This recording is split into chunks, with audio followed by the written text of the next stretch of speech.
त्यांचे कायदेशीर सगळ्या बाबी समजून घ्यायच्यात, पण वीरेंद्र पवारजी, मराठ्यांचा ओबीसी मध्ये जाण्याचा मार्ग आजच्या निकालाच्या नंतर, निर्णयाच्या नंतर मोकळा झाला असं तुम्हाला वाटतं का?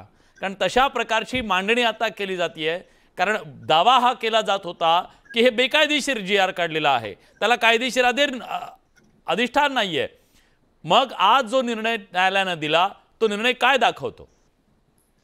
हा जो GR जो आहे तो मराठवाड्यापुरता आपण जर बघितलं तर तेवढ्या पुरता आहे. हैदराबाद गॅजेटच्या संदर्भामधला हा GR आहे. हा संपूर्ण मराठा समाजाच्या बद्दलचा हा GR कुठेही नाही. आणि त्यामुळे हा त्या विशिष्ट मराठवाडा विभागातील ज्या लोकांवरती इतकी वर्ष अन्याय झालेला होता, त्याचा हक्क असून त्यांना तो मिळालेला नव्हता, त्यांची कागदोपत्री नोंद नव्हतं, त्यासाठी हा GR हा एक पाऊल आहे. कोणी हे समजू नये की हा GR झाला म्हणजे सरसकट सर्वांचं झालं, असं नाहीये. बरं, आपण एक समजून घ्या की हा एक प्रोसेसचा भाग आहे. आपण एका वेळी जर थाळीभर जर खायला बसलो, उपाशी लोक आहेत, तर ते पचणार नाही. थोडं थोडं त्याच्यामधनं गेलं पाहिजे, दुसराही उपाशी राहिला नाही पाहिजे. ही मराठ्यांची संस्कृती, महाराष्ट्राची संस्कृती आहे. त्या पद्धतीने मराठा समाजाने आपली मागणी पुढे ठेवली, रेटली, सिद्ध केली आणि त्यानंतर हा GR मराठा समाजाला दिला. आणि आज आपल्या मुंबई उच्च न्यायालयाने तो कुठल्याही प्रकारचा स्टे न ठेवता तो तसाच चालू ठेवण्याचं हे दिलं. त्याच्यामधनं एक मी तर म्हणेन की माझ्या ज्या बुद्धीला जे सुचतं त्याप्रमाणे एक 5% त्याच्यातनं फायदा हा मराठा समाजाला आता होतोय. कारण जेवढ्यांचे अर्ज होत आहेत, जेवढ्यांचे त्याच्यानंतर ते व्हॅलिडेट होतील, त्याच्यानंतर आपल्याला उपयोग येईल. आणि एक लक्षात घ्या, आरक्षण मिळाल्यानंतर हे 1 ते 2 दिवसामध्ये संपणारं प्रोसेस नाही आहे. ह्याला कालांतराने म्हणजे 10-10, 20-20, 25 वर्षानंतर याचे रिझल्ट तुम्हाला मिळणार आहेत. त्यामुळे कुणाला जर वाटत असेल की आज आरक्षण मिळालं आणि उद्या डॉक्टर होणार आहे आणि परवा IAS होणार आहे, तर ते डोक्यातही त्या गोष्टी आणू नका. हा एक प्रोसेस आहे एका समाजाला वर आणण्यासाठी, जो दुर्लक्षित राहिला, चुकीच्या काही गोष्टी झाल्यामुळे त्यांचे दुःख हरवलं आणि आज त्या कुठेतरी एका आपण म्हणतो ना की मार्गाला लागलेत शिक्षणाच्या आणि त्यांना नोकरीमधल्या काही संधी उपलब्ध होत आहेत, त्या तुटपुंजी आहेत. परंतु शिक्षणाचा अभाव जो मराठा समाजामध्ये आम्ही स्वतः पाहिला मुंबईमध्ये, जे लोक आलेली होती त्याच्यामध्ये जो अभाव दिसत होता समोर, मला वाटतं की पुढच्या 1-2 दशकानंतर त्याच्यामध्ये तो बदल आपल्याला दिसेल. त्यामुळे आजच्या आज हा थांबला किंवा याच्यावरती स्टे नाही मिळाला म्हणजे उद्या मराठा समाजाला लगेच पटापट कुणबी प्रमाणपत्र मिळणार आणि लगेच ते डॉक्टर इंजिनियर होणार, असं काही कोणी गैरसमज करू नये. हा एक प्रोसेस आहे, वेळ लागेल या प्रोसेसला. कालांतराने अतिशय रिअलिस्टिक तुम्ही बोलताय. म्हणजे वीरेंद्रजी, तुम्ही त्याच्यासाठी खूप महत्त्वाची गोष्ट आहे, कारण आज असं बोलण्याची पद्धत नाहीये. खरं तर एवढं रिअलिस्टिक बोलण्याची पद्धत नाहीये, कारण जमाना इन्स्टाचा आहे, इन्स्टंट पाहिजे, इन्स्टंट बोलणारेच आवडतं लोकांना. पण तुम्ही रिअलिस्टिक बोलताय, मी तर कौतुक करतो तुमचं त्याच्यासाठी की तुम्ही वस्तुस्थिती सांगितलेली आहे. मग मला खरं तर सदावर्ते साहेबांना हे विचारायचं आहे, आजचा हा जो न्यायालयाचा निर्णय आहे, या निर्णयाकडे कसं पाहायला हवं? हा ओबीसींच्या लढाईला, न्यायालयीन लढाईला धक्का आहे असं मानायचं, की मराठा समाजाचा मार्ग मोकळा झालेला आहे आता ओबीसींमध्ये येण्याचा असं मानायचं, की यामध्ये काहीतरी चूक झाली याचिकाकर्त्यांकडून असं मानायचं? विलास, आपण प्रोसिजर ऑफ लॉवर अगोदर जाऊ प्लीज. सगळ्यात अगोदर तर मला म्हणजे मी ह्या केसमध्ये नव्हतो, काही माझ्या कारणांमुळं, अनेकांना ते कारण माहिती आहेत, काही भावनिक गोष्टी होत्या.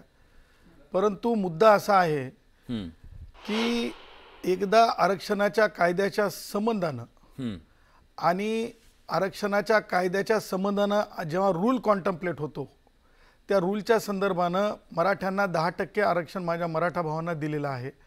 ते लेजिस्लेशनमध्ये लेजिस्लेशन चॅलेंज झालेलं आहे. त्याच्या व्यतिरिक्त दुसऱ्या बाजूला जे आहे एक शासन निर्णय येतो आणि तो शासन निर्णय रूलला डायल्यूट करण्यासाठी येतो आणि त्या शासन निर्णयाला चॅलेंज केलं जातं. जेव्हा आपल्याकडे ज्युडिशियल डिसिप्लिन आहे की जेव्हा एका विषयाची रिकरिंग कॉज ऑफ ॲक्शन म्हणजे एक गोष्ट चालू आहे कायदेशीर आणि त्याच्यामध्ये काहीतरी नवीन घडामोड होते, तर ॲक्च्युअली ती रिकरिंग कॉज ऑफ ॲक्शन म्हणून पाहिली जाते. आणि आज 3 सन्माननीय न्यायमूर्तींचं बेंच म्हणजे माननीय घुगे साहेबांचं बेंच, तीन न्यायमूर्तींचं ती केस ऐकत आहे, लेजिस्लेशन ऐकत आहे, मराठ्यांचं 10% आरक्षण, आणि दुसऱ्या बाजूला चीफ जस्टिस महोदयांकडे हे 3-4 याचिका गेल्या. बरोबर. ठीक आहे. आता मुद्दा असा आहे की मला जर लॉचा विद्यार्थी इथपर्यंत जर मी स्वतःला विचार करून जर सांगितलं तर ह्या दोन्ही केसेस एकत्र जायला पाहिजेत. एक आणि तेच गेली नाही. ही ज्युडिशियल डिसिप्लिनच्या बाहेर आहे असं मला व्यक्तिगत वाटतंय. आणि म्हणून मी माननीय उच्च न्यायालयाच्या रजिस्ट्रीला विनंती करतो, माननीय सर्वोच्च न्यायालयाच्या रजिस्ट्रीला विनंती करतो, ही बाब प्राखऱ्यानं रजिस्ट्रीचं काम आहे की माननीय चीफ जस्टिस यांच्या लक्षात आणून देणं. त्यासोबतच आता दुसरी बाजू की म्हणजे सरकारला दिलासा, जरंगेला काहीतरी म्हणजे बडे जाव, हे असं नाही आहे. लक्षात ठेवा, मराठ्यांचं आरक्षण ज्यावेळेस 10% आलं त्यावेळेस आम्ही 2दा म्हणजे अशाच प्रकारचे तुम्ही माध्यमांनी बातम्या चालवल्या बरं का. स्थगिती नाही मिळाली. स्थगितीचं एक विशिष्ट पद्धती आहे.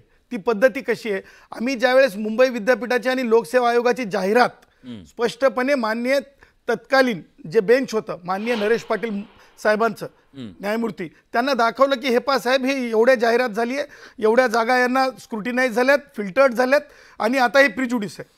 त्याला आपण अपॅरंट म्हणजे इन्स्टंट, जसं तुम्ही आता शब्द वापरला, इन्स्टंट अपॅरंट प्रिजुडिस म्हणतो आपण. म्हणजे एकदम आता मला अन्याय होणार आहे, म्हणजे एकाची बदली दुसऱ्याच्या ठिकाणी होते आणि तो माणूस आता बाजूला जाणार आणि माझी जागा घेणार, हे दाखवलं होतं. आणि हे दाखवण्यासाठीच इंटरिम अरेंजमेंट केलेली आहे कोर्टाच्या निकालांची. म्हणजे बाबा माझ्या शेतात येऊन तातडीने आत्ताच हा माणूस घुसणार आहे, ही इंटरिम अरेंजमेंट आहे. त्याच्यासाठी CPC मध्ये, सिव्हिल प्रोसिजर कोडमध्ये ऑर्डर 39 रूल 1 and 2 म्हणजे एक्स्ट्रीमली आपण जाऊन थांबवण्यासाठी तशा प्रकारची म्हणजे उदाहरणं, म्हणजे जसं की आता जिल्हा परिषदेची निवडणूक आहे, पंचायत समितीची आहे किंवा लोकसेवा आयोगाची आहे, ते त्याच्यात देण्यात आलेलं नव्हतं. कारण याचिकाकर्त्यांचे, जसं आमचं मंगेश आहे, जसं हाके साहेब आहेत, आमचं एकमेकांशी बोलणं होत असते, तशा प्रकारची रचना मला असं वाटतं की तिथं दाखवण्यात आली नाही. तशा प्रकारचं चॅलेंज जे आहे न्यायालयासमोर झालं नाही. याचा अर्थ स्थगिती मिळणारच नाही असं आहे का?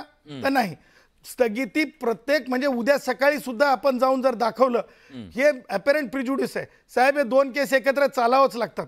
नाही चालण्याचे कारण मीमांसा व्हावी लागेल. कारण एक जर म्हणजे लेजिस्लेशन 3 माननीय न्यायमूर्ती ऐकत असतील, 3 1 2 3, आणि दुसरीकडे 2 न्यायमूर्ती सन्माननीय मुख्य न्यायमूर्तींचं बेंच ऐकत असेल, आम्ही बेंच हंटिंग म्हणत नाही, परंतु ज्युडिशियल डिसिप्लिन काय की लार्जर बेंचकडे इश्यूज जायला पाहिजे.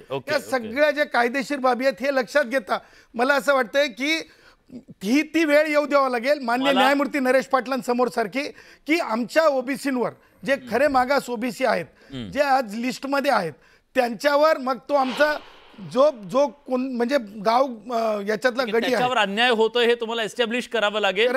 एस्टॅब्लिश केलं तर तुम्हाला हे रीड करून ते दाखवावं लागेल. त्याच्यामुळे मला असं वाटतं की सरकारला दिलासा म्हणजे काय, सरकार काय आमचं जे ओबीसी आहेत त्यांच्या विरोधातलं सरकार आहे का, किंवा ते काय ओबीसी आपलं मराठा ते समितीचे अध्यक्ष राधाकृष्ण विखे पाटील यांनी काय झेंडा घेऊन आता पुढे मिरवायचं का, मी जिंकलो असं नाही आहे. कायदेशीर बाब आहे. ठीक आहे.